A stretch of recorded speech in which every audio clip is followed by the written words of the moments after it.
She got stuck in an elevator, and the man next to her is the billionaire CEO of the luxury hotel. Some moments are built on years of planning, on meticulously laid foundations of hope and hard work. Others are born in the 9 seconds it takes for an elevator to die. This one, Amber Burnett knew, was the latter, but it began as the former. Before we begin this story that will ignite your senses, comment where you're watching from and subscribe to the channel. Now take a deep breath. It began with the scent of 1,000 white lilies and the hushed, reverent hum of expensive silence.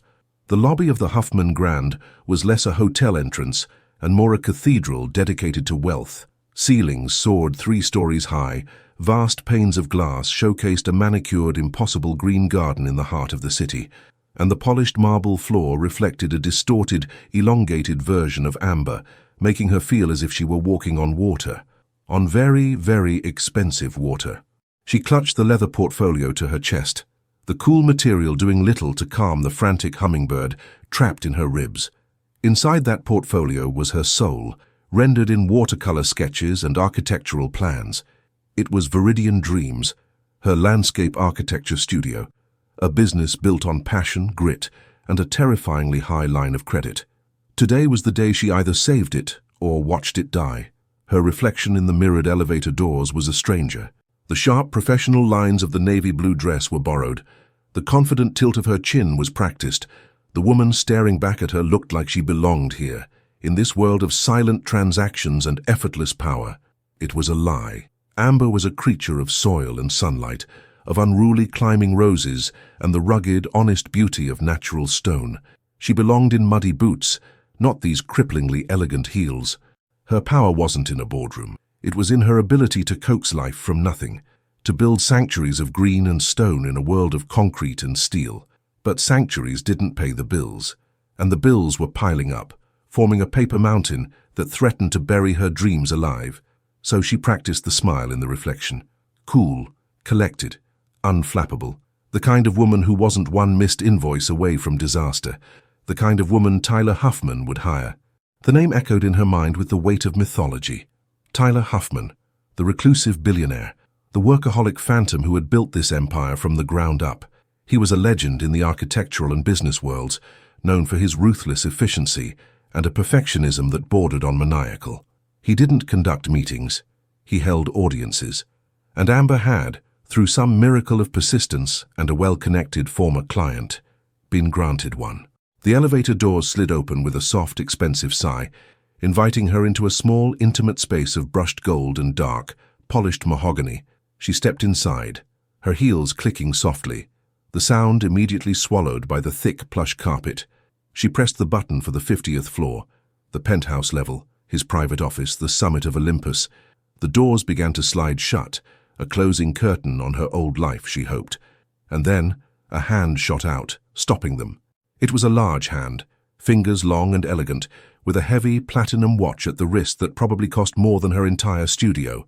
The doors slid back open to reveal the man they belonged to. The air in the elevator didn't just change, it was stolen. The atmosphere crackled, the temperature dropping several degrees. Amber's carefully constructed composure disintegrated. It was him.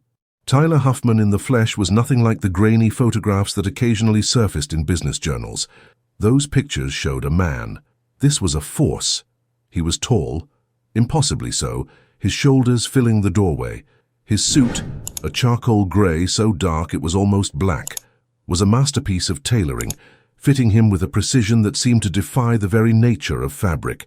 It wasn't worn, it was wielded. He stepped inside without a glance in her direction, his presence sucking all the oxygen from the small space. He smelled of sandalwood and something else she couldn't name, something clean, sharp, and cold, like the scent of money or immense, untouchable power. The doors slid shut, encasing them together in the gilded cage. He stood on the opposite side, his attention fixed on his phone, his thumb moving with an efficient, almost brutal swiftness across the screen. Amber tried to breathe. She tried to remember the confident woman she had been pretending to be just moments before, but it was impossible. In his presence, she wasn't a professional colleague. She was an intruder, a foreign microbe in his sterile, controlled environment. She risked a glance. His hair was a dark, thick brown, cut short and severe. The line of his jaw was unforgiving, a sharp angle of granite that looked like it had never known a smile. His profile was all clean lines and stark, uncompromising planes. He was a man carved from logic and ambition, with no room for soft edges. The elevator began its silent, impossibly smooth ascent. The floors climbed 10, 15, 20. The silence was the loudest thing she had ever heard. It wasn't an empty silence. It was his silence. It was a silence he owned, a weapon he used to command the world around him. She felt pinned by it, dissected by it, even though he hadn't once looked at her. Her mind raced, desperately trying to reassemble her pitch. "Mr. Hoffman, my vision for the Grand's rooftop terrace is not just a garden, but an experience, an urban oasis that reflects the pinnacle of luxury and—" The words felt pathetic, childish. How could she talk about flowers and trees to a man who looked like he could command empires with a single dismissive text message? 30, 35. He moved, a subtle shift of his weight, and her entire nervous system flared. He slipped his phone into the inner pocket of his suit jacket. His hand, now free, rested on the golden rail. Amber's eyes were drawn to it against her will. It was a powerful hand, clean, with perfectly manicured nails. The hand of a man who built things, who signed checks with enough zeros to change the fate of nations, who held the world in his palm. For the first time he turned his head slightly, his gaze directed forward at the polished doors, but she knew with a primal certainty that he was finally, truly aware of her. He wasn't looking at her, but he was seeing her. She felt the weight of his attention like a physical touch, a cold, analytical scan that took in her borrowed dress, her second-hand heels, her desperate ambition. 40, 45. She could feel a bead of sweat tracing a path down her spine. The air was thick, charged with an unspoken, unbearable tension. It was the tension of a predator and prey, of immense power and utter insignificance, trapped together in a 9x9 box. He had all the power. She had a portfolio full of dreams. He cleared his throat, a low, quiet sound that seemed to shake the very foundations of the elevator. Amber's heart leaped into her throat. He was going to speak. He was going to say something, dismiss her, question her presence, and the thin veneer of her confidence would shatter. She braced herself, but the words never came. The 49th floor indicator lit up. They were almost there. One more floor. She could survive one more floor. And then it happened. It started not with a sound, but with a feeling. A deep, sickening groan from the belly of the building, a vibration that traveled up through the soles of her feet and into her bones. Tyler Huffman's head snapped up, his icy blue eyes, the color of a frozen lake, instantly alert, analytical. For the first time, his eyes met hers, and in that split second of contact, the world ended. There was a screech of tortured metal, a sound so violent it felt like the sky was being torn apart. The elevator didn't fall. It lurched, a brutal, gut-wrenching sideways heave that defied physics. Amber was thrown from her feet as if by a giant, invisible hand. A small, terrified scream was ripped from her throat as she tumbled across the small space, directly toward him. Time slowed. She saw his body move, not with panic, but with a startling, instinctive grace. He braced himself against the wall, his arms coming up not to protect himself, but to catch her. She collided with his chest. It was like hitting a wall of rock-solid muscle. The air was driven from her lungs in a sharp gasp. One of her hands flew out to steady herself, landing flat against the starched white front of his shirt. Beneath the fine fabric, she felt the shocking, solid beat of his heart. And the heat. A jolt of pure, undiluted heat that seared through her palm, a stark contrast to the glacial aura he projected. His arms were around her, a cage of steel, holding her steady as the elevator shuddered one last violent time. His scent filled her senses, overwhelming, intoxicating. His face was inches from hers, so close she could see the faint stubble along his jaw, the almost imperceptible lines at the corners of his eyes. Those frozen blue eyes were staring down into hers, and for the first time, they held something other than cold analysis. They held shock, and something else, something darker, deeper, and infinitely more dangerous. And then, with a final mournful groan, the lights went out. The emergency lights flickered on for a half-second, casting their faces in a ghostly, apocalyptic glow, and then they too died, plunging them into a darkness so total, So absolute, it felt like a physical substance. The silence that followed was a different beast entirely. It was no longer his controlled, powerful silence. It was a dead, suffocating blackness, broken only by the sound of their breathing, his, controlled and steady. Hers, a ragged, panicked gasp against his chest. He was still holding her. She was still pressed against him. Her hand was still over his heart. Trapped. They were trapped. The realization hit her with the force of a physical blow, a cold dread that eclipsed the adrenaline. Her big, life-changing meeting was over before it had even begun. Her dreams, her studio, everything she had fought for, was suspended in a black void, 49 stories in the sky. But that wasn't the most terrifying part. The most terrifying part was the solid, living warmth of the man holding her in the dark, the man whose power was absolute, whose name was a legend, and whose body was currently the only thing keeping her from collapsing. In the suffocating absolute darkness, Amber Burnett realized her life hadn't just stalled. It had just collided with a hurricane named Tyler Huffman. Darkness wasn't just the absence of light. It was a presence. It pressed in on all sides, thick and heavy, muffling the world and amplifying everything else. The scent of Tyler Huffman's cologne was a tangible thing, a cloud of sandalwood and cold ambition that Amber was breathing in like air. The heat radiating from his chest was a furnace against her cheek. The solid rhythmic thud of his heart under her palm was the only clock in a world where time had stopped. He was still holding her, a statue of controlled energy. Amber's mind, a chaotic storm of panic and adrenaline, registered the fact with a jolt. She was pressed against the chest of the most powerful man she had ever met, in a broken metal box, suspended in a black void. Her survival instinct, sharp and fierce, finally kicked in. She pushed back, her hands flat against the unyielding wall of his chest. "Let go," she gasped, the words swallowed by the suffocating darkness. His arms didn't release her. If anything, his grip tightened for a fraction of a second. A possessive, grounding reflex. Then, as if realizing what he was doing, he let her go. His hands dropped away, and the sudden absence of his heat was a shock, leaving her skin cold and her body unsteady. She stumbled back, hitting the opposite wall of the elevator with a soft thud. Her legs felt weak, her breathing still a series of ragged, shallow sips. "Stay still," a voice commanded from the darkness. His voice. It was low, calm, and laced with steel. It wasn't the voice of a man in a crisis. It was the voice of a man who was the crisis, a man who bent reality to his will and was currently incensed that it had dared to fight back. "My portfolio," Amber whispered, more to herself than to him.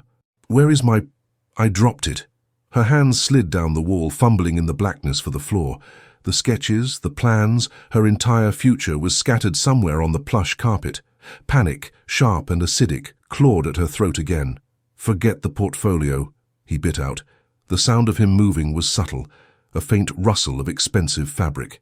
"Assess the situation. We are stationary. The emergency brake has likely engaged. The question is whether it will hold." His clinical detachment was both terrifying and, in a strange way, calming. He wasn't screaming. He wasn't panicking. He was analyzing the problem. He was treating their potential death as a hostile takeover bid that required a logical, strategic response. Amber, however, couldn't be that logical. "I need to find it."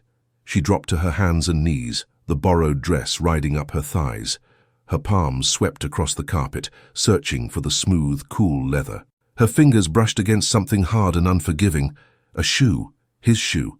An electric jolt shot up her arm, and she recoiled as if burned. "I told you to stay still," he said, his voice now directly above her. He was so close she could feel the faint stir of air as he spoke. "You are a liability in the dark." Before she could form a retort, a brilliant white light sliced through the blackness. Amber flinched back, throwing a hand up to shield her eyes. He had turned on the flashlight on his phone. The beam was narrow and brutally bright, pinning her in its glare. She was kneeling at his feet, her hair a mess, her dress slightly askew. He stood over her, a titan cast in shadow and light. The beam wasn't on his own face, but aimed at the floor, yet the reflected glow illuminated the hard, unforgiving lines of his jaw. His expression was a mask of controlled fury. He was not angry at the situation. He was angry at the loss of control. He moved the beam of light methodically across the floor, a search grid. It passed over a discarded heel and finally, it landed on the portfolio, lying near the far wall. "There," he stated, his voice flat. Amber scrambled towards it, snatching it up and clutching it to her chest like a shield. It was her identity. In this terrifying, anonymous darkness, it was the only thing that was truly hers. She got to her feet, her back pressed against the mahogany wall. He directed the light to a small gold-plated panel near the door, the emergency call button. He pressed it. Nothing. He pressed it again, a sharp, forceful jab. Still nothing. A dead, profound silence was the only reply. "The entire system is down," he murmured, the statement holding a note of disbelief, as if one of his own soldiers had committed an act of treason. He let out a quiet, frustrated breath. He let the beam of light drop, and for the first time, it illuminated his own face. The light from below cast harsh shadows, making the angles of his face seem even more severe. But in his eyes, Amber saw something beyond anger, a flicker of something raw and unguarded. The polished mask of the CEO had a crack in it. He was a man in a cage, and he was realizing the bars were stronger than he was. He turned the light off, plunging them back into absolute blackness. "Why?" Amber asked, her voice trembling slightly. "Why what?" he clipped, the darkness making his voice feel closer, more intimate. "Why turn it off, the light?"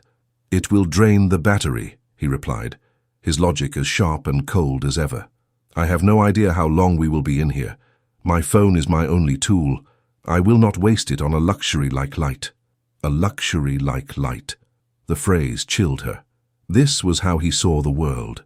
A series of assets and liabilities, necessities and expendable luxuries. The minutes stretched, each one a lifetime.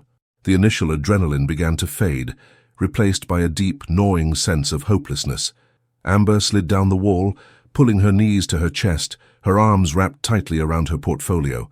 The cold was beginning to seep in, a deep, penetrating chill that the thin dress did nothing to ward off. She shivered, a small involuntary tremor. From the other side of the elevator, she heard him move. A soft rustle of fabric, then a quiet sigh. "What is your name?" he asked. The question was so unexpected, so jarringly human that she didn't answer for a moment. "Amber," she finally whispered into the dark. "Amber Burnett." He didn't offer his own name. He didn't have to. The entire world knew his name. "You're cold, Miss Burnett," he stated. It wasn't a question. It was an observation. Another piece of data he was processing. Before she could answer, he moved again. She heard the distinct sound of a jacket being unbuttoned, the slide of expensive fabric. He crossed the small space in 2 silent strides.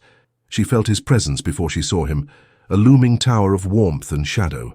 Something heavy and surprisingly soft landed around her shoulders, his suit jacket. The fine wool was still radiating his body heat, a shocking, intimate warmth that enveloped her instantly, and his scent. It was all around her now, a potent, dizzying cloud of sandalwood and power. It was like being wrapped in the man himself. Amber's breath hitched. She should have refused it. She should have pushed it away. It felt too intimate, too much like a surrender, but the cold had seeped into her bones, and the warmth was an undeniable comfort. "Thank you," she mumbled, her voice muffled as she pulled the lapels closer. He didn't reply. He simply retreated to his side of the elevator. He was now in his shirt sleeves in the cold, dark space. The gesture was illogical. It served no strategic purpose. It was a crack in the fortress. The silence returned, but it had changed. It was no longer a tense standoff. It was something else, a shared experience. The darkness was a great equalizer. It had stripped him of his boardroom and his billions. It had stripped her of her professional pretenses.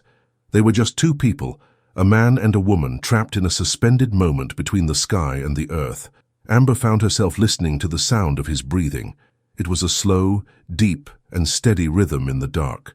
It was a strangely calming sound, the breathing of a man who, even when faced with a situation utterly beyond his control, refused to show an ounce of fear.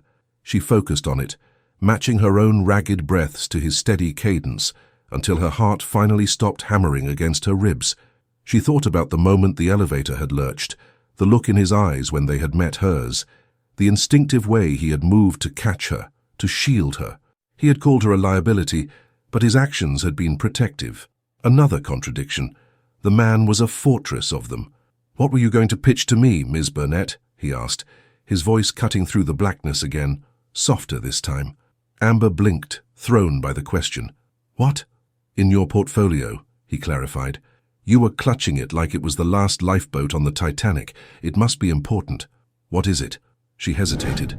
To talk about her work now seemed absurd, pointless, but the silence was eating away at her sanity, and talking was better than listening to the frantic beat of her own heart. "A garden," she said, her voice quiet. "For the rooftop terrace. I'm a landscape architect." She expected him to scoff, to make a dismissive comment about the frivolity of flowers. Instead, he was silent for a long moment. When he finally spoke, his voice held a different quality, a note of something that sounded almost like curiosity. "A garden," he repeated, the words hanging in the dark. "Tell me about it. Tell me about it." The words were a quiet command, but they held a genuine thread of curiosity that caught Amber completely off guard. In the pitch-black void, stripped of his intimidating office and the armor of his reputation, Tyler Huffman was asking about her garden. It was the most surreal moment of her life. A part of her wanted to laugh at the absurdity of it all, pitching the project of a lifetime to a billionaire phantom while kneeling on the floor of a dead elevator. But another part of her, the artist, the dreamer, felt a strange sense of liberation. There was no boardroom table between them, no PowerPoint presentation, no intimidating board of directors. There was only the darkness, his voice, and her vision. And for the first time all day, she felt her real self, the creator, stir to life. The borrowed dress and crippling heels no longer mattered. Here, in the dark, only the idea mattered. She took a slow, steadying breath, the scent of his jacket, sandalwood and cold, crisp linen, filling her lungs, grounding her. "It's not just a garden," she began, her voice gaining a quiet strength. "Anyone can put a few potted trees on a roof and call it a garden. That's decoration. What I'm proposing is a sanctuary, an escape." She paused, letting the words settle in the thick silence. She wasn't speaking to a CEO now. She was speaking to a man trapped in a box, a man who might, on some level, understand the need for an escape. "Imagine stepping out onto that terrace, 50 stories above the chaos of the city," she continued, closing her eyes, visualizing it herself. She let her passion guide her words, painting the scene for him in the darkness. "The first thing you notice isn't what you see, but what you hear. The sound of water. Not a fountain, not a mechanical gurgle. The sound of a stream, trickling over smooth, dark river stones. A sound so natural it makes you forget you're on a rooftop. It would be engineered to flow through a channel that winds through the entire space, a current of calm that draws you forward." She could feel him listening. It was more than just the absence of his speaking. It was an active, intense stillness on the other side of the elevator. He was absorbing her words. "You follow the sound," she whispered, her voice dropping, becoming more intimate. "And you walk on a path not of concrete, but of soft, springy Irish moss that grows between flagstones. The air changes. It's cooler here, cleaner. It smells of damp earth and night-blooming jasmine. I'd use plants that release their scent after the sun goes down, so the garden becomes an entirely different world at night. For your hotel guests, for your residents, for you." She let that last part hang in the air, a deliberate, personal touch. The lighting wouldn't be harsh spotlights. It would be hidden, tiny, warm lights tucked under the leaves of broad ferns, behind clusters of white birch trees, so the garden glows from within, like a fairy tale. There would be secluded alcoves, hidden by walls of weeping willow and climbing ivy, each with a single perfectly placed stone bench. Places to be alone, together, places to breathe. She described the textures, the rough, honest bark of a Japanese maple, the velvety softness of a lamb's ear leaf, the cool, unyielding surface of a granite sculpture. She spoke of a color palette that would change with the seasons, from the fiery reds of autumn to the stark, beautiful minimalism of winter, when the skeletal forms of the trees would be a work of art against the city skyline. She wasn't just describing a project, she was bearing her soul. This was her philosophy, her belief that nature, even a carefully constructed illusion of it, had the power to heal the fractures in the modern soul. It was a place for a man like Tyler Huffman, a man who lived in a world of glass and steel, to remember what it felt like to touch something real. When she finally finished, the silence that followed was profound. It stretched on for so long that Amber began to feel a flush of embarrassment. She had been rambling, lost in her own fantasy. She had probably bored him to death. He was a man of numbers and data, of profit margins and quarterly reports. What did he care for the scent of jasmine in the dark? Why, he asked. His voice was different. The hard, clipped edge was gone. It was softer, deeper, laced with an emotion she couldn't quite decipher. It was a single word, but it held a universe of meaning. Why? She repeated, confused. Why that design? No, he clarified. Why do you do it? Build these sanctuaries. The question was a surgeon's scalpel, cutting past the professional pitch and straight to her heart. No one had ever asked her that before. They asked about budgets, about timelines, about drought-resistant perennials. They never asked why. She thought for a moment, the weight of his expensive jacket a comforting pressure on her shoulders. She owed him an honest answer. The darkness demanded it. Because the world is loud, she said softly, and chaotic, and most of the things we build are temporary. Buildings are torn down, businesses fail, fortunes are lost. But the feeling you get when you're standing in a quiet, beautiful space, that's real. It's a kind of peace that stays with you.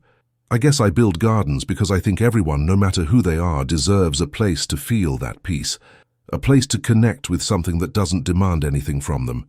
She trailed off, feeling exposed.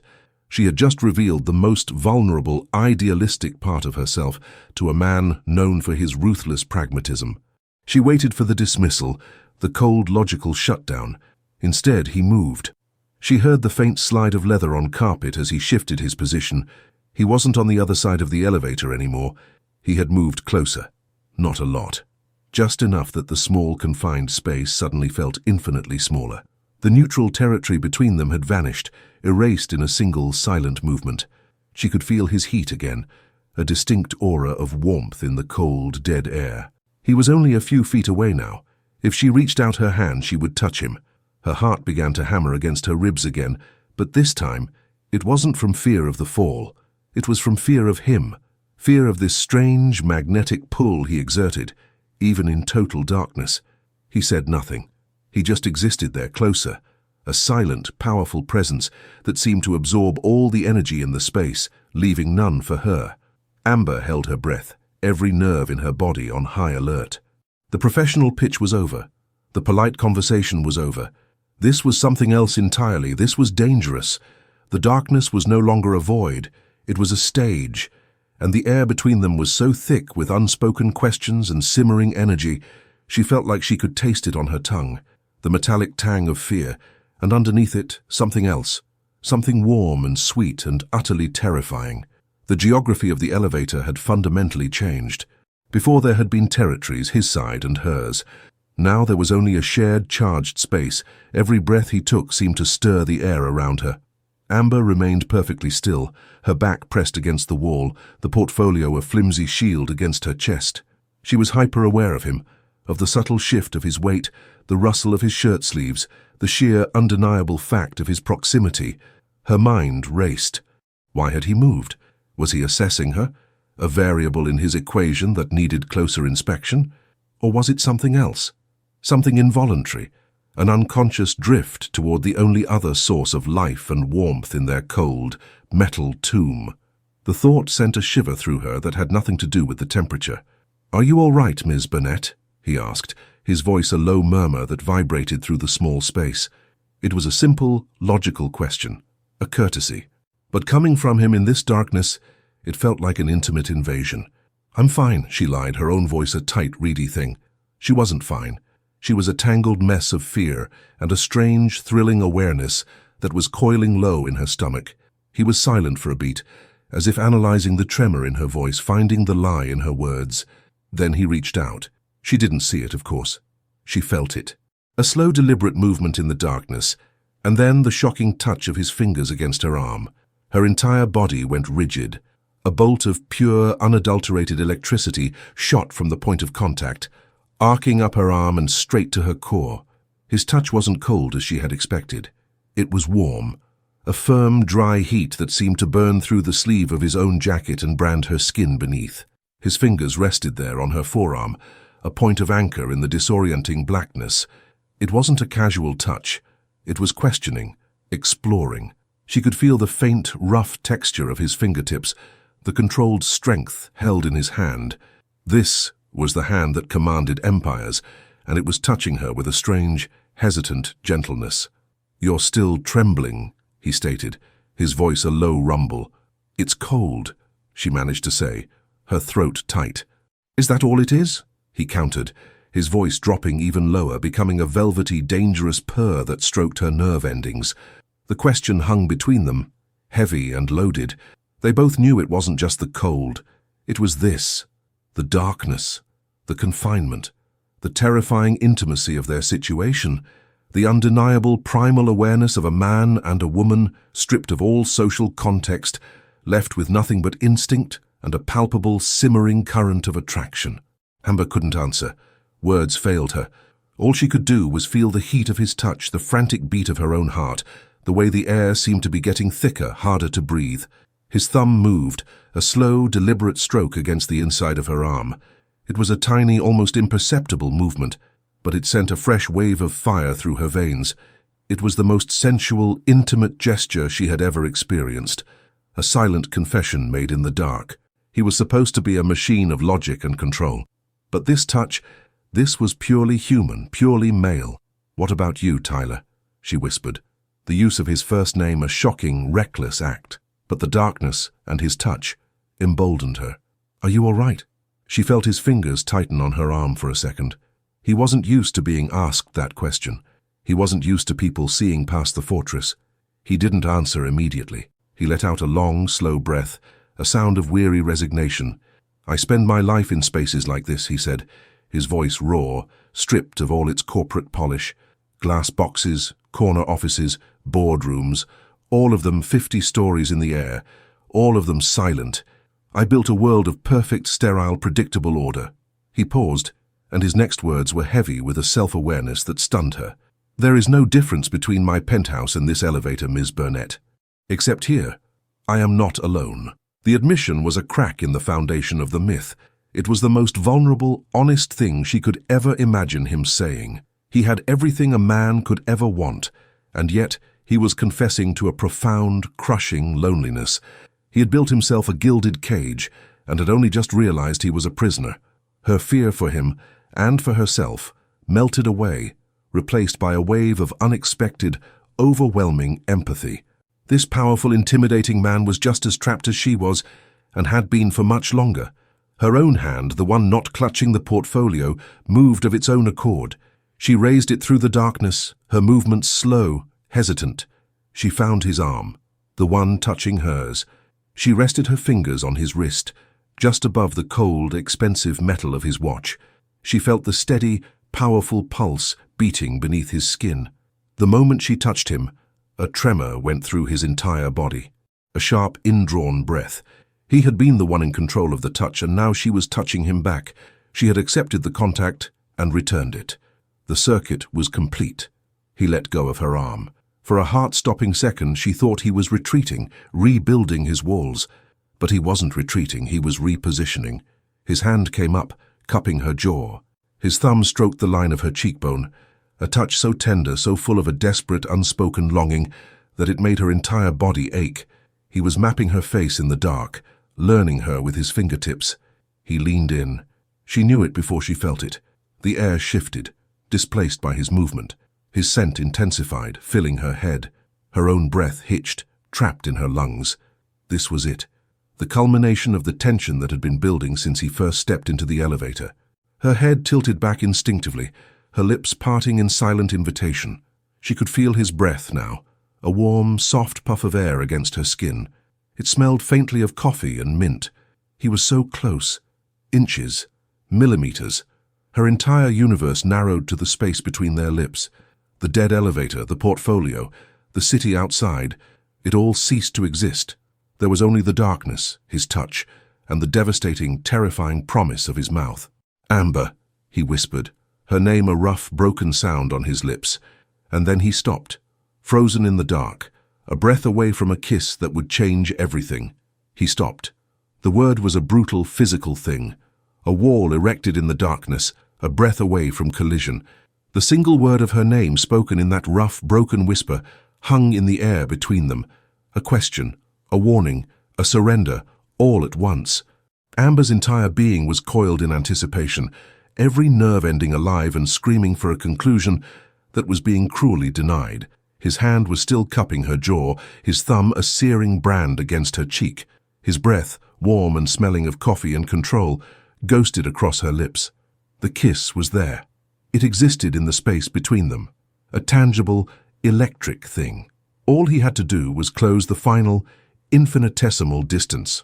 But he didn't. Amber could feel the war raging within him.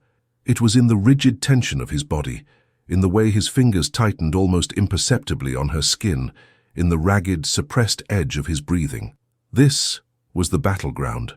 The cold, logical CEO who had eliminated all variables was locked in a mortal struggle with the man, the primal, instinctive male who had been drawn to her in the dark. For a torturous, eternal moment, she thought the man might win. Then, with a shuddering, almost violent intake of breath, the CEO reasserted his reign. He pulled back. The movement was sharp, abrupt, as if he had touched a live wire. His hand dropped from her face, and the sudden loss of his heat was a physical ache. He retreated across the small space, the sound of his leather shoes a soft, definitive slide on the carpet, rebuilding the territory he had abandoned. The wall was back up, higher and colder than before. The darkness, which had become a cocoon of intimacy, was once again a cold, terrifying void. Amber was left trembling, her lips tingling with the phantom touch of a kiss that never happened. A raw, bitter wave of disappointment and humiliation washed over her. She had leaned into him. She had tilted her head. She had offered and he had refused. The silence that descended was a new kind of torture. It was no longer charged with unspoken desire. It was thick with regret and the harsh, cold reality of his rejection. He had pulled back from the brink, looked into the chaos she represented, and chosen order. Amber slid down the wall, her legs no longer able to support her. She landed on the floor in a heap of borrowed dress and shattered nerves, pulling his jacket tighter around her, not for warmth, but as a shield.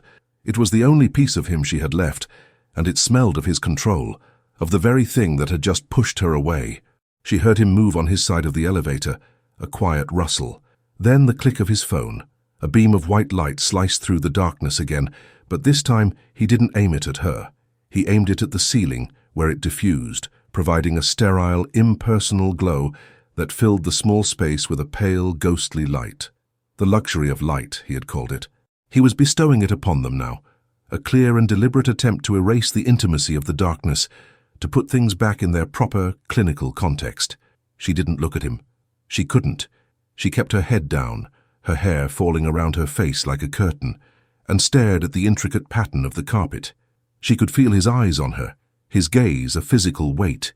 He was analyzing her again, assessing the damage his retreat had caused. "Ms. Burnett," he began, his voice once again the cold, formal instrument of the CEO. The raw, vulnerable man from the darkness was gone, buried alive. Amber flinched at the formality. It was a slap in the face. "Don't," she whispered, her voice choked with a mix of anger and hurt. "Just don't." She didn't want to hear his apology, his logical explanation, his attempt to smooth over the raw, gaping wound he had just created between them. Anything he said now would be a lie, a corporate-approved version of the truth. The truth was what had happened in the dark. The truth was the heat of his touch and the broken way he had whispered her name. He seemed to understand. He didn't press. The silence stretched again, but now it was an awkward, wounded thing, illuminated by the cold, impartial light of his phone. Amber's mind replayed the moment over and over. The almost kiss. The retreat. Why? Was he repulsed by her? Did he suddenly remember who he was and who she was, a billionaire and a nobody? Was their entire exchange just a game to him, a way to pass the time while he waited for rescue? The thought sent a fresh wave of humiliation through her. No, she didn't believe that. The conflict she had felt in him was real. The desperate longing in his touch had been real. He hadn't pulled back out of repulsion. He had pulled back out of fear. A deep, profound terror of the very thing she had offered him in her speech about gardens, a connection to something that didn't demand anything from him, something he couldn't control. The realization shifted her perspective from hurt to a strange, sad kind of pity. He was a prisoner in a fortress of his own making, and she had just offered him a key. He had held it in his hand, felt its weight, and then, deliberately, he had thrown it away. She hugged her knees tighter, trying to make herself smaller. She just wanted this to be over. She wanted to be out of this box, away from this man and the ghost of the kiss that would now haunt her forever. Hours passed, or maybe it was minutes. In the timeless, sterile glow of the elevator, it was impossible to tell. Neither of them spoke. The air was thick with unspoken words, with the memory of what had almost happened. Amber could feel him watching her, his gaze a constant, unnerving presence. She wondered what he was thinking, if he regretted his retreat, or if he was already mentally composing a non-disclosure agreement for her to sign. Finally, a sound, a faint, metallic scraping from above. Both their heads snapped up. The sound came again, closer this time, followed by a muffled voice. It was indistinct, but it was a human voice. Rescue. A wave of relief so powerful it almost made her dizzy, washed over Amber. It was over. Freedom. Tyler was on his feet in an instant. He moved to the door, his phone beam now aimed upwards, a beacon for their rescuers. "Hello?" he called out, his voice sharp and commanding, echoing in the elevator shaft. "We're in here." The muffled voice from above responded, clearer this time. "Sir, Mr. Huffman, we're here. We're working on the manual override. Just hang on." Mr. Huffman. Of course, they knew who he was. The entire building, the entire city, would be in a state of panic. The king was trapped in his own castle. The realization of who he was, and who she was, came crashing back down on her with the full force of reality. The intimate, equalizing darkness was a fantasy. This was the real world. In the real world, he was Tyler Huffman, and she was Amber Burnett, the landscape architect who was about to be rescued from an elevator with him, her hair a mess, wearing his suit jacket. A new kind of panic set in. The rescue wasn't just an escape. It was an exposure. The doors would open and their strange, secret little world would be flooded with light and people. The story would be everywhere. She would be a footnote in the saga of Tyler Huffman's dramatic ordeal. The girl in the elevator. She quickly, almost frantically, shrugged off his jacket. She folded it neatly and placed it on the floor, pushing it away from her. She couldn't be wearing it when the doors opened. It was too intimate, too incriminating. It was evidence of a connection she now needed to erase. She tried to smooth her dress, to fix her hair, to reassemble the professional mask she had worn when she first stepped inside this cursed box. But it was useless. Her hands were trembling. Her lips still felt swollen from the kiss that never was. There was no hiding the fact that something had happened in here. It was written all over her face. Tyler turned, his attention momentarily diverted from the rescue efforts. He saw her, standing there without his jacket. He saw the folded garment on the floor. He saw the panic in her eyes. His expression was unreadable in the harsh, upward-angled light, but she saw a muscle twitch in his jaw. He understood exactly what she was doing. She was erasing him, just as he had erased her moments before. She was retreating, building her own walls. There was a loud clank from above, then the grinding sound of gears engaging. The elevator jolted, a small, sickening drop of a few inches that made Amber cry out and grab the wall for support. In a flash, Tyler was across the space, his hands on her arms, steadying her.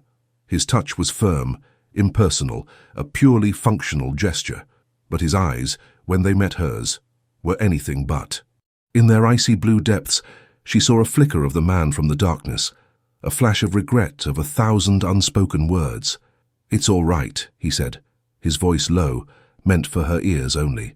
"I've got you." The doors began to move. A horizontal line of bright, glorious light appeared at the top of the doors, slowly widening as they were forced open from the outside. The light was blinding. Amber squeezed her eyes shut against the onslaught. This was it. The end of the darkness. The end of their strange, suspended reality. The doors were pried open just enough for a person to slip through. The faces of his security team, his frantic-looking assistant, and hotel maintenance staff peered down into the elevator, which had stopped a few feet below the floor of the lobby. "Mr. Huffman, are you all right, sir?" someone yelled. Tyler released her instantly, stepping back, becoming the CEO once more. The transformation was instantaneous and complete. The shield was up. The king was back on his throne. "I'm fine," he said, his voice ringing with authority. "There's a woman with me. Get her out first." A ladder was lowered. A security guard descended, his face a mask of professional concern. He offered a hand to Amber. "Ma'am, let's get you out of there." Amber looked from the guard's outstretched hand to Tyler. He was standing in the corner, his face a mask of cool indifference, as if he were watching a minor logistical problem being solved. He wouldn't look at her. He had already dismissed her. She was just the civilian, the complication who needed to be removed so he could get back to running his world. The hurt was a sharp, physical pain in her chest. She took the guard's hand and climbed the ladder, emerging from the dark box into the blindingly bright, chaotic lobby. She was immediately surrounded by people, their faces a blur of concern. Someone wrapped a blanket around her shoulders. Someone else tried to guide her towards a chair. She looked back. She watched as Tyler Huffman, the billionaire, the legend, effortlessly climbed the ladder, emerging from the elevator without a single hair out of place. He shrugged on the suit jacket his assistant was holding out for him, the very jacket that had kept her warm for hours. He became whole again, the impenetrable titan of industry. He spoke in low, clipped tones to his head of security, his expression severe. He was already taking control, managing the fallout, containing the story. He never once looked in her direction. To him, it was already over. The darkness, the connection, the almost kiss. It had never happened. It was a temporary system failure that had now been rectified. Amber stood there, a ghost in the opulent lobby, the blanket a poor substitute for the warmth of his jacket. She clutched her portfolio, the one full of sanctuaries and whispered dreams, and realized the truth. Tyler Huffman didn't need a sanctuary. He was one, an impenetrable fortress of solitude, and for a few terrifying, beautiful hours, she had been trapped inside with the man behind the walls, a man she knew she would never, ever see again. The world returned in a flood of harsh sensory details. The blinding white light of the lobby, the sharp antiseptic scent of a medical kit, the murmur of a dozen hushed, urgent conversations. Amber stood wrapped in a scratchy wool blanket, a disposable cup of water trembling in her hand. She felt like an exhibit, a strange piece of debris washed up on the pristine marble shores of Tyler Huffman's world. His staff, a legion of impeccably dressed men and women, moved around him in a clinical, silent ballet. They spoke into earpieces, managed the hotel security, and formed an impenetrable human wall, protecting him from the inconvenience of the outside world. He stood at the center of this storm, a calm, unmoving eye, his face a mask of stone. He hadn't looked at her once since they'd emerged from the elevator. It was a deliberate, calculated act of erasure. A paramedic, a kind-faced woman with tired eyes, was asking her questions. Was she hurt? Did she feel dizzy? Was she claustrophobic? Amber answered in monosyllables, her mind a million miles away, still trapped in the dark with the ghost of a kiss and the memory of a man who was now pretending she didn't exist. She wasn't a person to them. She was a protocol, a civilian who had been caught in the blast radius of an incident involving their CEO. She was a liability to be managed, a loose thread to be snipped. She watched as his personal assistant, a man with a ruthlessly efficient air and a tablet seemingly fused to his hand, handed Tyler a fresh, steaming cup of coffee, the same coffee he had likely smelled on his breath in the dark. The casual, domestic intimacy of that thought was a fresh stab of pain. Finally, after what felt like an eternity of being observed and managed from a distance, the human wall parted. Tyler Huffman began to walk towards her, but he didn't come alone.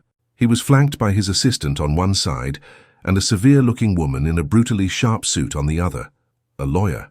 The sight of her sent a chill down Amber's spine that had nothing to do with the ordeal. This wasn't a personal visit. This wasn't him coming to see if she was okay. This was a corporate maneuver. He stopped a few feet in front of her, a careful, deliberate distance that established a clear boundary. The man who had held her, whose jacket had warmed her, whose hand had tenderly cupped her face, was gone. In his place was this cold, remote stranger. "Ms. Burnett," he began, his voice the flat, impersonal baritone of a boardroom. "On behalf of the Huffman Grand, I want to formally apologize for the mechanical failure and the distress it has undoubtedly caused you. The distress it has undoubtedly caused you." The words were so sanitized, so utterly devoid of the raw, terrifying, beautiful truth of what had happened between them, that Amber felt a hysterical laugh bubble up in her throat. She swallowed it down. "I also want to thank you," he continued, his icy blue eyes not quite meeting hers, instead focusing on a point somewhere over her shoulder, "for your composure during the incident. It was Admirable. Composure. He was praising her for not making a scene, for being a manageable problem. The compliment was the most profound insult he could have delivered. It reduced their shared experience, the fear, the whispered confessions, the raw, undeniable connection, to a mere display of good behavior. "Of course," Amber replied, her voice dangerously quiet. "I wouldn't want to be a liability." She saw a flicker in his eyes, a direct hit. He knew exactly what she meant.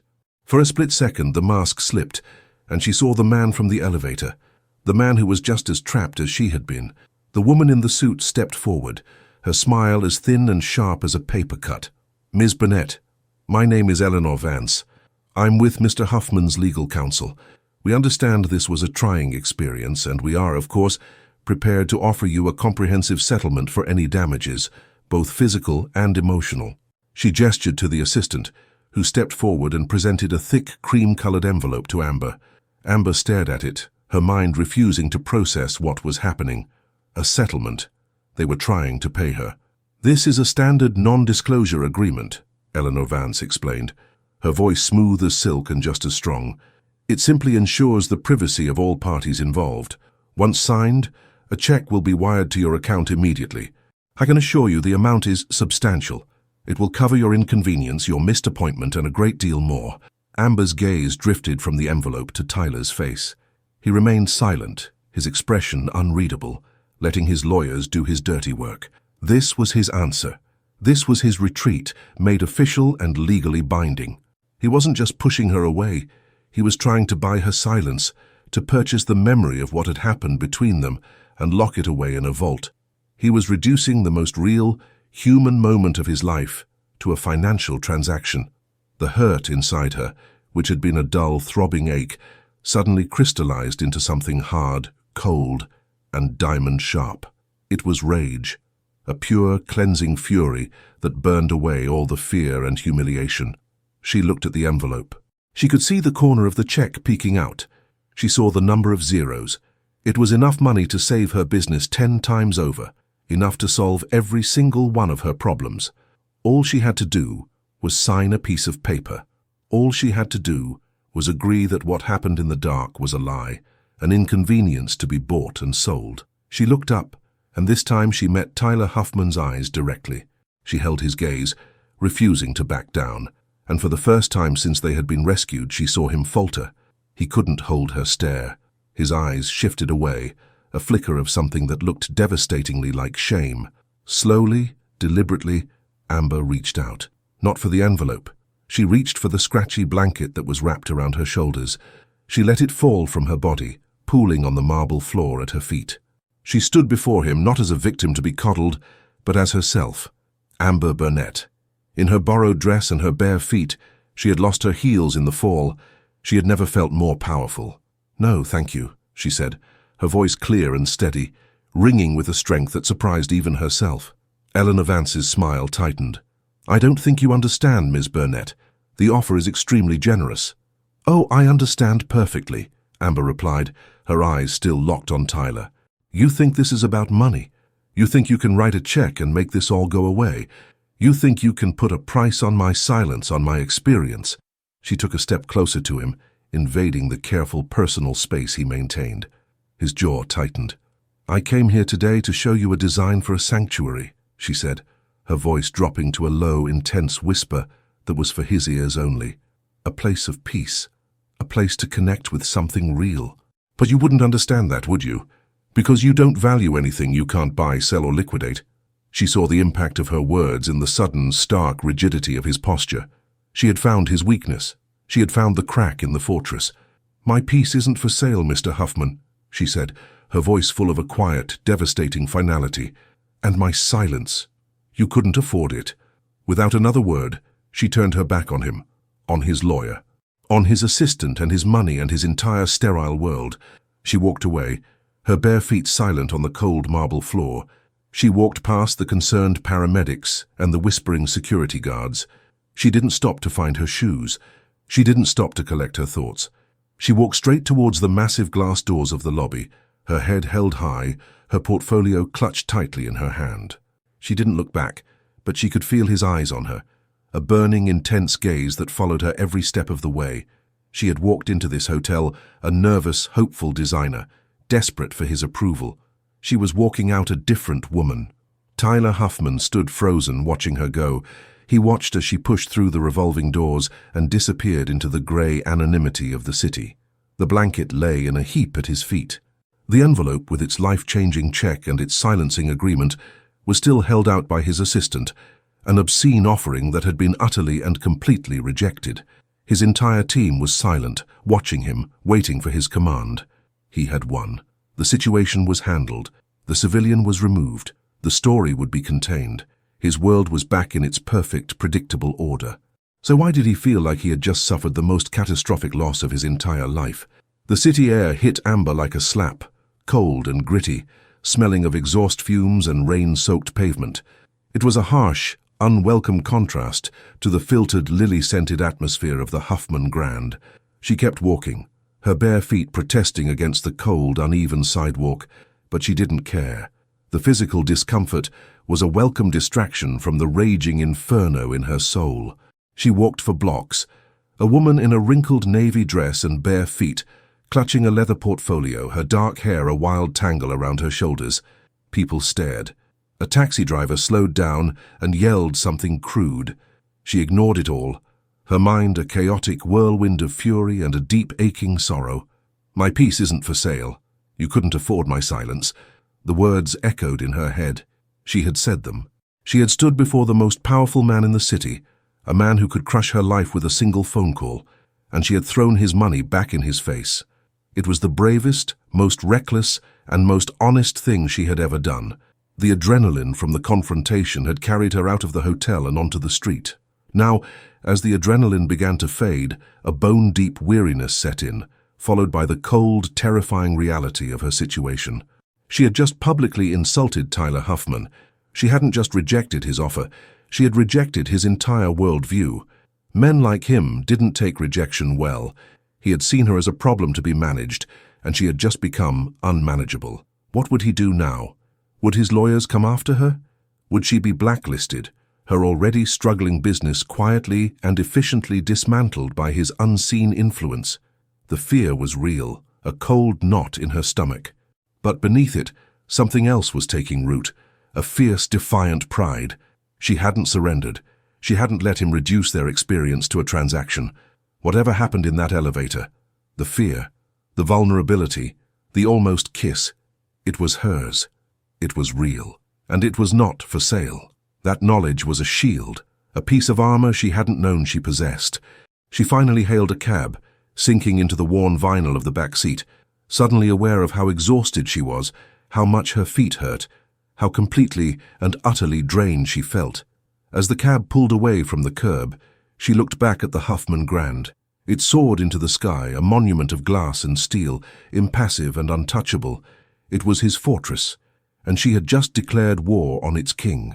Back in the pristine lobby, the silence was absolute. Tyler Huffman's team stood frozen, their gazes averted, pretending not to have witnessed their leader's utter and complete defeat. The air was thick with a tension far greater than anything the elevator malfunction had produced. Tyler hadn't moved. He was still staring at the revolving doors through which she had vanished. Her final words hung in the air, invisible but razor-sharp, having sliced through his defenses with surgical precision. "You don't value anything you can't buy, sell, or liquidate." It was the single most accurate and devastating assessment of his life he had ever heard. Eleanor Vance, the lawyer, finally broke the silence. "Sir," she said, her voice carefully neutral, "she's a liability, unpredictable. Now that she has refused a good-faith settlement, she is free to speak to the press. We need to initiate containment protocols immediately. I can have a team dig into her background, find her leverage points." "No," Tyler cut her off, his voice dangerously quiet. Eleanor blinked, thrown. "Sir?" "I said no," he repeated, turning to face her. His eyes were no longer icy. They were glacial, a frozen landscape of barely contained fury. "You will not touch her, you will not investigate her, you will not contact her, you will not so much as breathe in her direction. Am I clear?" The lawyer, a woman who regularly made corporate giants tremble, took an involuntary step back. "Crystal, sir." "Good." He turned to his assistant. "Cancel my afternoon. and get maintenance records for every elevator in this building for the past 5 years on my desk in 1 hour. I want to know how this happened." Without another word, he strode towards the private elevator bank, his team parting before him like the Red Sea. He stepped into a different elevator, one that was, he noted with a grim internal irony, working perfectly. As the doors slid shut, he was finally alone. He leaned his head back against the cool mahogany wall and closed his eyes. But there was no escape. The darkness behind his eyelids was a perfect replica of the darkness in the elevator. And in that darkness, he saw her. He saw her face, tilted up towards his. He felt the phantom touch of her lips, a breath away from his own. He heard her voice whispering about sanctuaries. He had spent 2 decades building an empire, a fortress of solitude and control. His life was a series of scheduled, predictable, and profitable events. Emotion was a bug in the system, a messy, inefficient variable he had systematically eliminated. He had everything. He had nothing. Amber Burnett had walked into his perfectly ordered world and, in the space of a few hours, had detonated it. She had seen through the billionaire, past the CEO, and straight to the hollow man inside. She had seen his loneliness, and instead of using it, she had offered him peace. And he, in his cowardice, had tried to write her a check for it. The shame was a physical thing, a hot, acrid taste in the back of his throat. He had insulted her.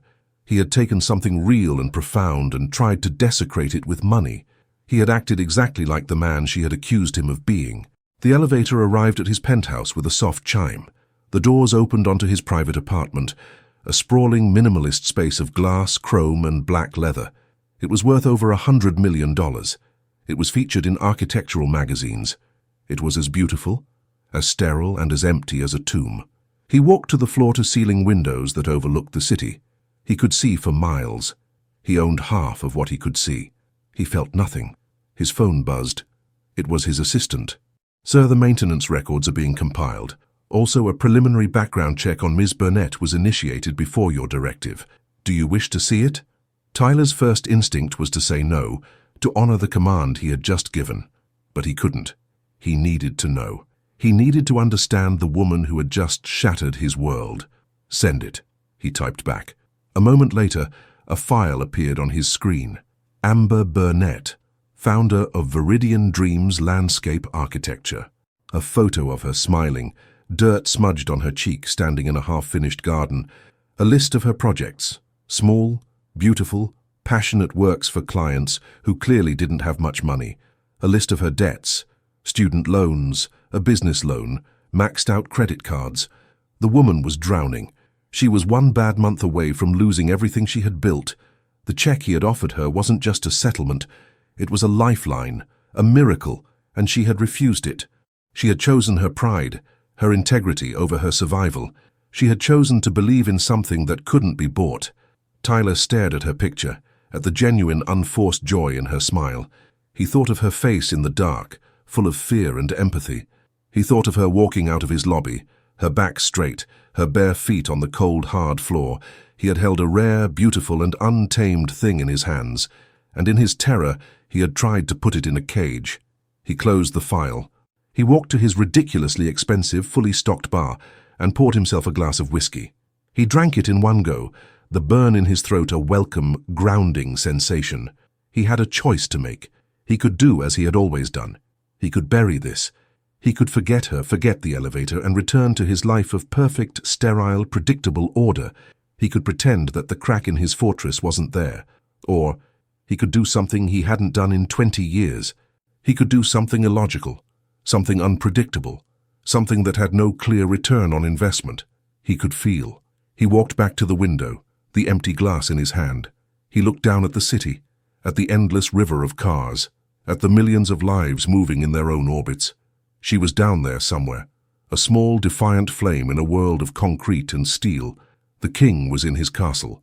The fortress was secure, and he had never felt more like a prisoner in his entire life. 1 week later, Amber was on her hands and knees in the mud, wrestling with the root ball of a stubborn Japanese maple. Rain plastered her hair to her cheeks and trickled down the back of her neck. Her jeans were soaked, her nails were broken, and every muscle in her back ached. She had never felt more at home. This was her sanctuary, Not the grand, impossible vision she had pitched for the Huffman Grand, but a small, real-world backyard for a young family in a quiet, tree-lined suburb. The budget was shoestring, and her payment would barely cover the cost of the materials, but it was honest work. It was real. The past week had been a blur of frantic activity.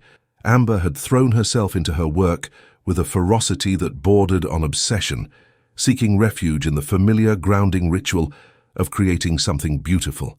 It was the only way to keep the ghosts at bay.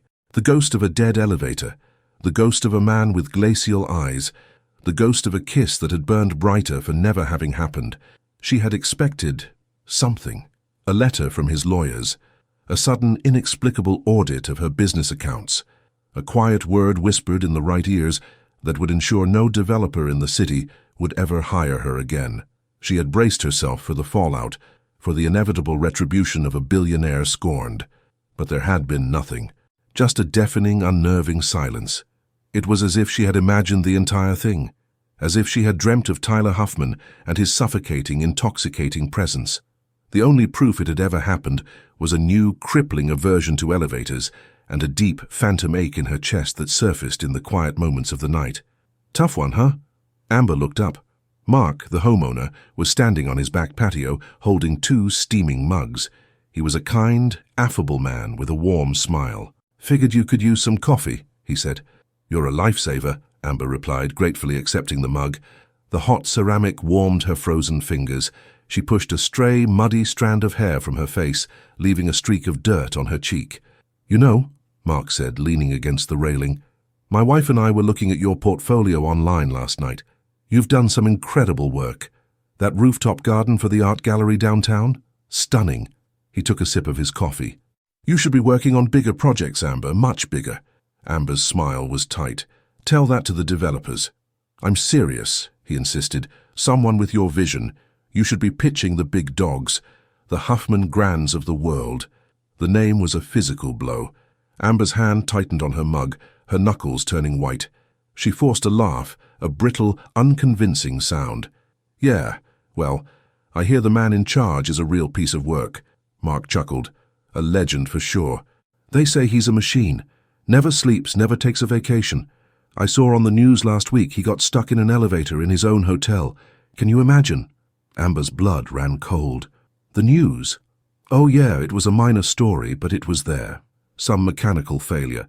They said he was alone, though. Managed the whole thing with his typical ice-cold calm. Man's a rock.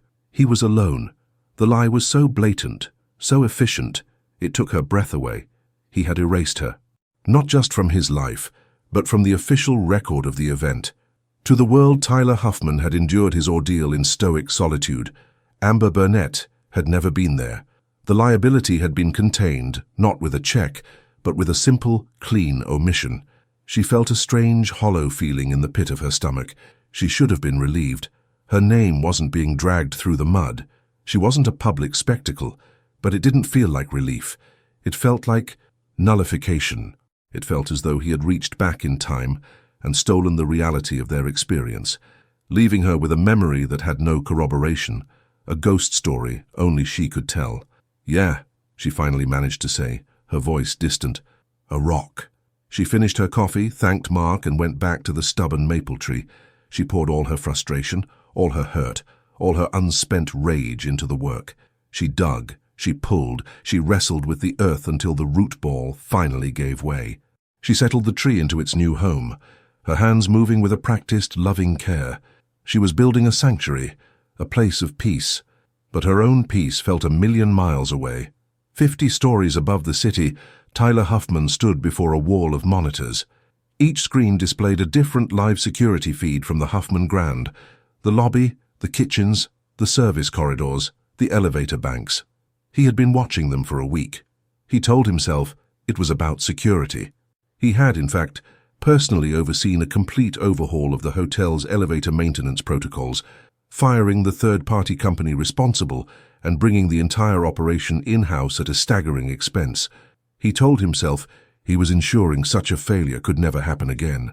It was a lie. He was looking for her. It was an illogical, insane obsession. He knew she would never come back. He knew he had ensured it. And yet, Every time the main lobby doors swished open, every time a woman with dark, wavy hair walked across the marble floor, his entire body would tense, his heart giving a hard, painful lurch in his chest. His life had returned to its perfect, sterile order. His schedule was a relentless series of meetings, conference calls, and data analyses. He worked 18-hour days. He slept for 4. He ate his meals at his desk. Nothing had changed. Everything had changed. The silence in his penthouse was no longer peaceful. It was suffocating. The minimalist art on his walls seemed cold and meaningless. The breathtaking view from his window was just a collection of distant, impersonal lights. He had been haunted before by the ghosts of business rivals and failed acquisitions. But this was different.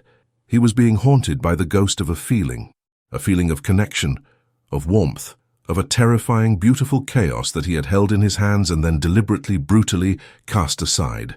"My peace isn't for sale." Her voice was a constant presence in his head, a quiet, damning refrain. His assistant, a man named Jeffrey who had served him with unflappable efficiency for a decade, had noticed the change. Tyler was more remote, more demanding, his already legendary temper now a volatile, unpredictable thing. "Sir," Jeffrey said, standing in the doorway of Tyler's office, "your 4 o'clock is here, the zoning board commissioners." Tyler didn't look away from the monitors. "Tell them I'm busy." Jeffrey blinked. Tyler Huffman was never busy for the zoning board. He cultivated those relationships with the same ruthless precision he applied to everything else. "Sir, this is about the new waterfront development. It's critical." "Reschedule," Tyler bit out, his eyes tracking a woman in a navy dress as she crossed the lobby. It wasn't her. His jaw tightened. Jeffrey hesitated, a rare act of insubordination. "Is everything all right, sir?" Tyler finally turned, his gaze so cold and intense that Jeffrey visibly recoiled. "Everything is running with perfect efficiency, Jeffrey, as it always does." It was a dismissal and a warning. Jeffrey nodded, his face impassive, and retreated, closing the door softly behind him. Tyler was left alone with the silent, flickering screens.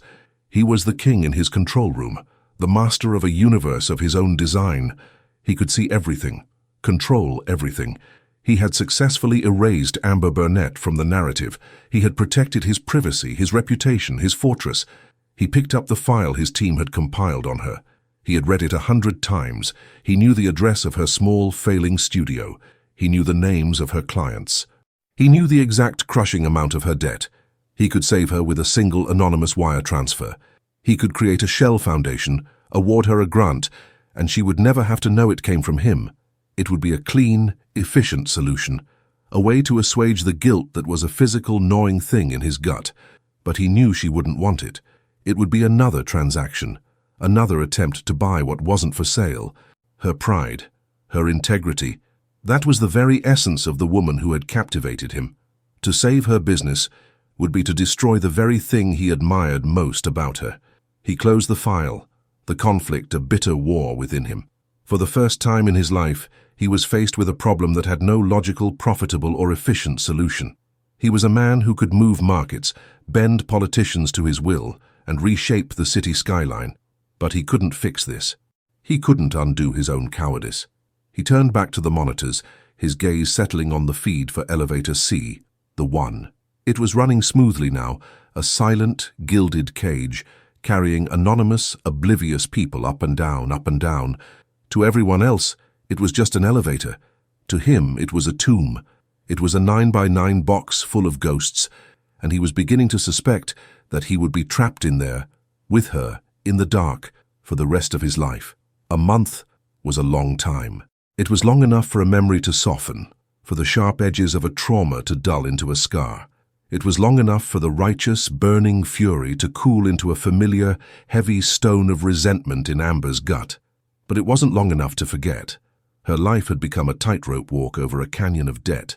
She took on every small, thankless job she could find, working from sunrise until long after midnight. Viridian Dreams was still breathing, but its breaths were shallow, ragged. The final demand letter from the bank lay on her desk, its stark red lettering a constant screaming reminder that she was out of time. She had 2 weeks to come up with an impossible amount of money, or the dream would be over. Her studio, her name, everything she had built, would be liquidated. She hadn't heard a word from Tyler Huffman or his legal team. The silence was no longer unnerving. It was a settled fact. She was a ghost to him, a brief, inconvenient flicker in his otherwise seamless existence. Sometimes, in the dead of night, when she was too exhausted to keep her defenses up, she would allow herself to feel the full, crushing weight of it, the humiliation of his rejection, the raw ache of what had almost been. She hated him for it. But worse, much worse, she hated that a small, treacherous part of her missed the man in the dark. It was a Tuesday, and the rain was relentless, beating a mournful, rhythmic tattoo against the large warehouse-style window of her studio. The studio itself was a chaotic sanctuary. Sketches were pinned to every available surface, pots of wilting herbs fought for space with stacks of architectural books, and the air smelled of damp earth, turpentine, and the faint, sweet scent of decaying flowers. It was her haven, her fortress, and she was about to lose it. She was staring at the red-lettered notice, a cold dread coiling in her stomach, when a knock came at the door. It wasn't a tentative knock. It was a firm, solid, authoritative sound that seemed to vibrate through the concrete floor. She wasn't expecting anyone. Clients didn't drop by unannounced, and the landlord usually just sent emails. Wiping her dusty hands on her jeans, she walked to the heavy steel door and pulled it open. And the world stopped turning. It was him, Tyler Huffman, standing on her doorstep, in the rain, alone. He wasn't wearing his suit of armor. He was dressed in dark, expensive jeans, a simple black cashmere sweater, and a tailored black overcoat that was rapidly becoming soaked. His hair was wet, plastered to his forehead. He wasn't flanked by lawyers or assistants. He was just there, a man standing in the rain, looking as out of place in her gritty, industrial neighborhood as a panther in a petting zoo. His icy blue eyes, the eyes she saw every time she closed her own, were fixed on her face. They weren't cold or analytical. They were something else, something uncertain. Amber's shock was so profound she couldn't speak. Her mind simply refused to process the sight. It was a hallucination, a stress-induced phantom. "Miss Burnett," he said, his voice a low, rough sound, a stark contrast to the boardroom baritone she remembered. "Amber." His voice broke the spell. The shock vaporized, replaced by a sudden volcanic eruption of rage. The audacity, the sheer, unmitigated arrogance of him to show up here, at her sanctuary, after what he had done. "No," she said, her voice shaking with the force of her anger. She started to push the heavy door shut. "Get out!" His hand shot out, stopping the door with an almost casual strength. His palm was flat against the cold steel, just inches from her face. "Please," he said, "just 5 minutes." "My 5 minutes aren't for sale," she spat, the words tasting like acid. "And even if they were, you'd probably just send me a check for the inconvenience. Now take your hand off my door before I call the police." "They won't come," he stated, a simple fact. Not a threat, just a weary acknowledgement of who he was. "Please, Amber, don't close the door." There was a raw, desperate edge to his voice that she had never heard before. It was the voice of the man in the dark, the one who had confessed his loneliness. It was a low blow, and it hit its mark. Against her better judgment, against every screaming self-preservation instinct in her body, she hesitated. He took it as an invitation. He pushed the door open and stepped inside, out of the rain. He brought the cold, the damp, and the overwhelming scent of his power into her small, chaotic space. He stood in the middle of her studio, his polished leather shoes looking obscene on her dusty, paint-splattered floor, and looked around. His gaze swept over the sketches on the walls, the dying plants, the stacks of unpaid bills on her desk, the final demand letter sitting starkly on top. She saw his eyes linger on it for a fraction of a second, and a new wave of hot shame and fury washed over her. He was seeing her failure. He was trespassing in her life and judging her, just as he had in the elevator. "What a lovely little workspace," he said, his voice carefully neutral. "Don't," she snapped. "Don't you dare come in here and patronize me. You got what you wanted. I disappeared. The story is clean. You're alone in your tower, and I'm here in my lovely little workspace. So what is this? Did you come to gloat? To make sure the liability has been properly neutralized?" "No," he said, finally turning to face her fully. His face was pale, his expression more unguarded than she had ever seen it. I came to see if you were all right." Amber let out a harsh, incredulous laugh. If I was all right, you had your lawyer try to buy my soul, and then you erased me from existence. But you're here to check on my well-being? That's rich, even for you. I know about the bank, he said quietly. The words sucked all the air from her lungs. The rage drained away, replaced by an icy, violating cold. What? The loan? The final notice, he said, his gaze flicking towards her desk. I know you're in trouble, Amber. You had me investigated, she whispered, the words a raw, wounded accusation. After you told your lawyer not to. You magnificent, hypocritical bastard. You invaded my privacy.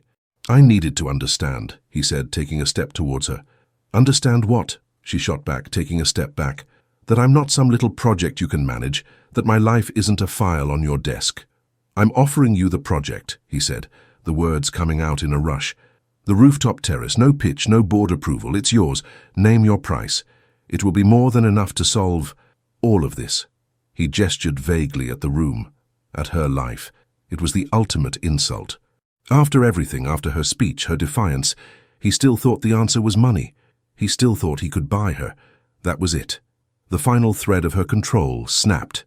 Get out! She screamed, the sound raw and torn from her throat. She lunged at him, her hands pushing against his chest, trying to physically force him out of her space. Get out of my studio! Get out of my life! It was like pushing against a marble statue. He didn't budge. He simply absorbed the blows, his expression a mask of pain.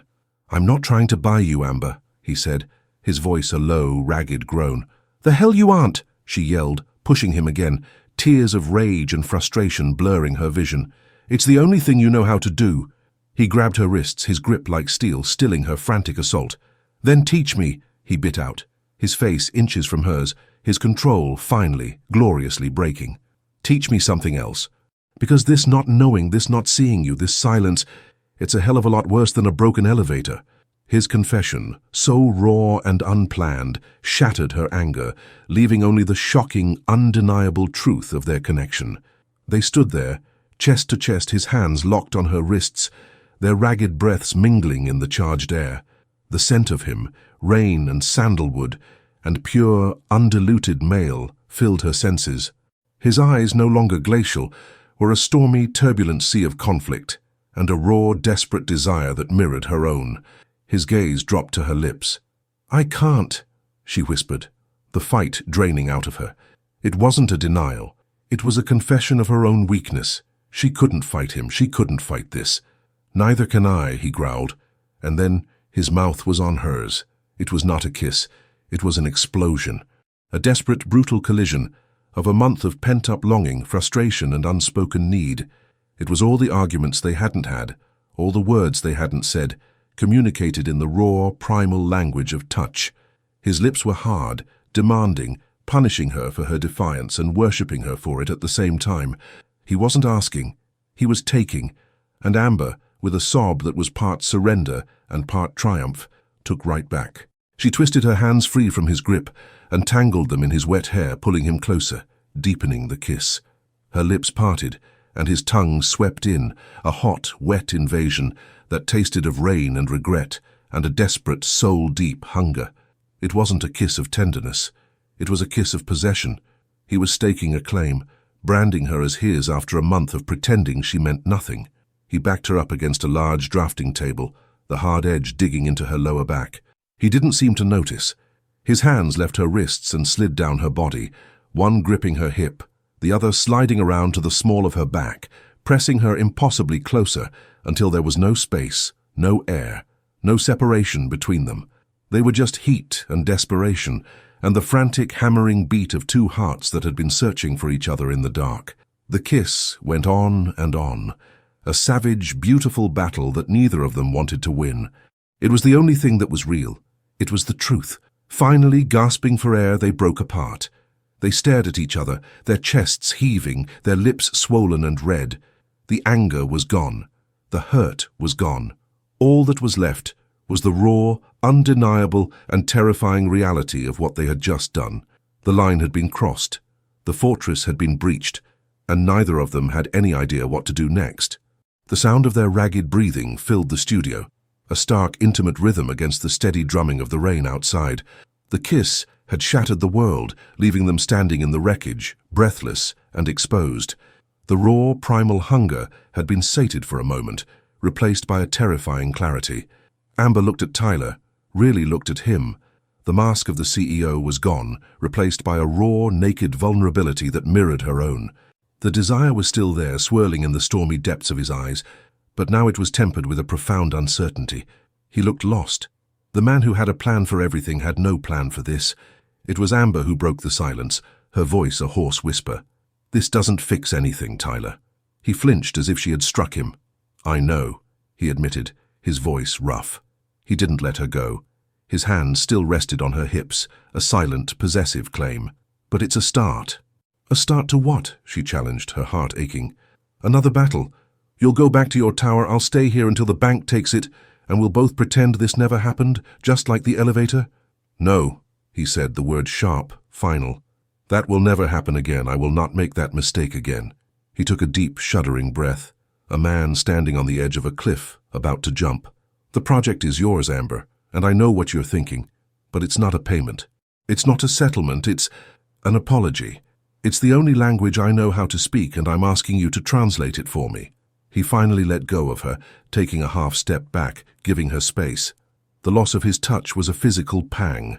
"I don't want your money, Tyler," she said, the words softer now, laced with a weary sadness.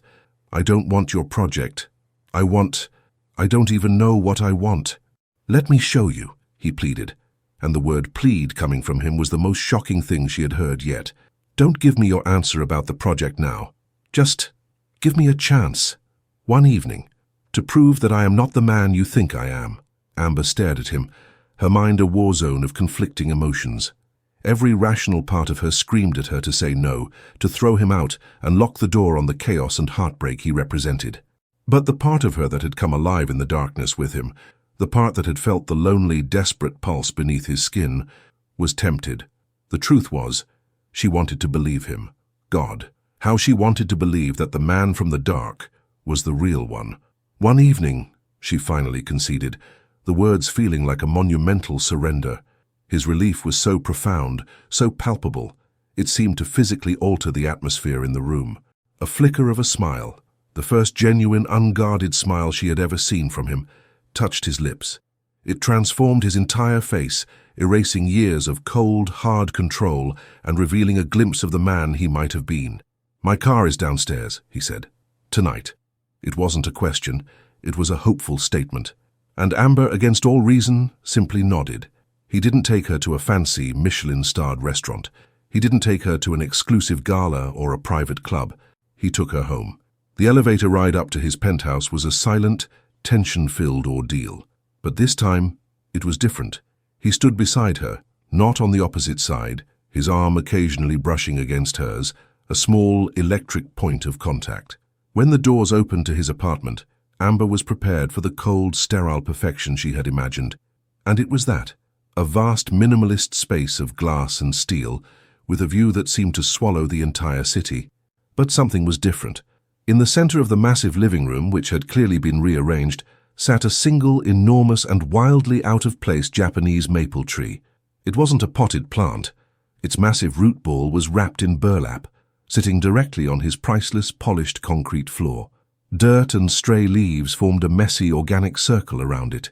It was a beautiful, chaotic, and living thing, a piece of her world, transplanted directly into the heart of his. Amber stopped dead, her hand flying to her mouth. She stared at the tree and then at him.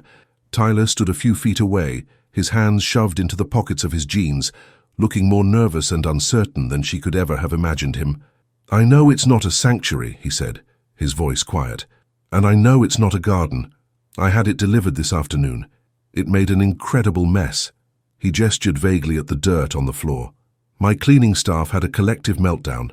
But when you were talking in the elevator, about the textures, the rough bark of a maple tree, about touching something real," he trailed off, his gaze fixed on her face, searching for her reaction. "You said I didn't value anything I couldn't buy," he continued, his voice raw with sincerity. "And you were right, I bought this tree, but its value, the reason it's here, that's not something I can put a price on. I put it here because it reminds me of you. It's real, in a way that nothing else in this apartment is. Tears welled in Amber's eyes, hot and sudden. It was the grandest, most illogical, and most profoundly romantic gesture she had ever witnessed. He hadn't just offered her a project. He had brought a piece of her soul into his home. He was showing her, not telling her, that he was willing to make a mess, to disrupt his perfect order, to let something wild and real take root in his life. He had heard her. In the dark, he had truly heard her. She walked slowly towards the tree, her fingers tracing the rough, honest texture of its bark. She looked from the living, breathing tree to the powerful, vulnerable man standing by the window. She knew then that this was not the end of the battle. Uniting their worlds would be a long, difficult negotiation. His life of control and her life of chaos would constantly collide. There would be more arguments, more misunderstandings, more moments where his logical world would clash with her emotional one. But this was a start, a real start. She turned to him, a slow, genuine smile spreading across her face, tears streaming freely down her cheeks. "Okay, Huffman," she whispered, her voice thick with emotion. "You can have your rooftop garden." A slow, answering smile transformed his face. The king in his castle, finally opening the gates. "I was hoping you'd say that," he said, "but there's just one condition." Amber raised an eyebrow, a flicker of her old defiance returning. "Oh, really?" He closed the distance between them, stopping just before her. He didn't touch her, but his presence was a warm, magnetic promise. "Yes," he said, his voice a low, intimate murmur that was for her alone. "You have to build it with me." It wasn't a business proposition.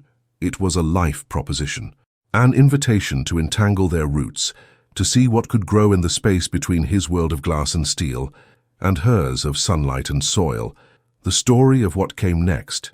The arguments over blueprints, the kisses stolen amidst blueprints, the challenge of teaching a man who commanded the world how to simply be quiet and hold her hand, was a story that was just beginning, and it promised to be the most beautiful, chaotic, and real sanctuary of all. And now the question remains, what happens when the elevator doors open to real life? Don't forget to subscribe to the channel and turn on notifications, because the greatest love of all could be our next story. Thanks for listening. And remember, sometimes you have to be trapped to finally break free.